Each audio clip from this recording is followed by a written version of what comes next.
everybody, welcome back to the channel. And yesterday we got some massive breaking news about Donald Trump that we've all been waiting for. We have now learned that Manhattan DA prosecutors are likely going to bring charges against Donald Trump in the state of New York. And we know this for a couple of reasons, because one, the prosecutors warned Donald Trump's lawyers that charges are likely, and two, the prosecutors have invited Donald Trump in to testify by the end of next week, which is a massive signal that indictments are coming soon. Now, of course, these indictments surround Stormy Daniels, the adult film star who Donald Trump paid hush money to, and the charges would surround his role in this hush money payment. Now, in terms of the investigation in New York, this is the strongest indication yet that prosecutors are nearing an indictment for Donald Trump. Now, on the topic of prosecutors asking Donald Trump to come in and testify, that is such a big deal because offers like this usually mean an indictment will follow, and it would be highly unusual if one didn't. So those are the basic facts about what we know about this New York investigation. And listen, I know what you're probably thinking, that nothing is gonna come of it. He's gotten away with it last time. Why is this time different? And my response would be, yes, I totally understand where you're coming from, but in all the investigations we've seen into Donald Trump, this aggressive of a step has not been taken before. And while reviewing these developments in the New York District Attorney's investigation, legal professionals around the country are saying that yes, indictments are likely. I mean, for example, take a look at what Glenn Kirshner, a former federal prosecutor, said on MSNBC about this story last night. And how do you read this thing? The New York Times is saying that an indictment is close,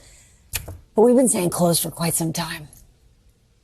Yeah, how many times are we going to be fooled, Steph? But here's what I'll say.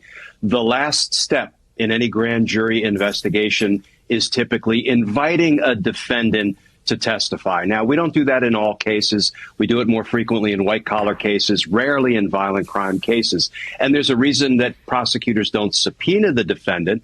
It's because as the target of the investigation, he has a Fifth Amendment right against self-incrimination. So it would be a hollow exercise because a subpoena is a court order, a compulsion order directing somebody to testify. Trump could simply plead the Fifth. But we often will invite somebody to testify before we ask the grand jury to vote out an indictment, because we give the target of the investigation the opportunity to explain why maybe the prosecutors have it wrong. He didn't do anything wrong. He didn't commit any crimes. So, 99 times out of 100, Steph, this is the last stop before an indictment. Of course, Trump has proven himself to be a 1 in 100 kind of guy when it comes to avoiding accountability. So I don't think anybody is counting the indictment chickens yet. And yeah, I really appreciate his analysis. He acknowledges that these steps are major and it looks likely that an indictment is coming. As he said, 99 times out of 100, it would mean an indictment is coming, but we've frequently seen that Donald Trump is that 1 out of 100. Now, in the state of New York, potential defendants have the right to answer questions in the grand jury before they are indicted, but they rarely testify, and of course, Donald Trump is likely to decline the offer. Donald Trump's lawyers could meet with prosecutors in private to try to dissuade them from charging him, but this guy has run away for too long, and none of these prosecutors should take any offer from these Trump lawyers. Now, the DA's office has already questioned at least 6 other people before the grand jury. However, it's very important to note that DA Alvin Bragg's prosecutors have not finished the grand jury presentation,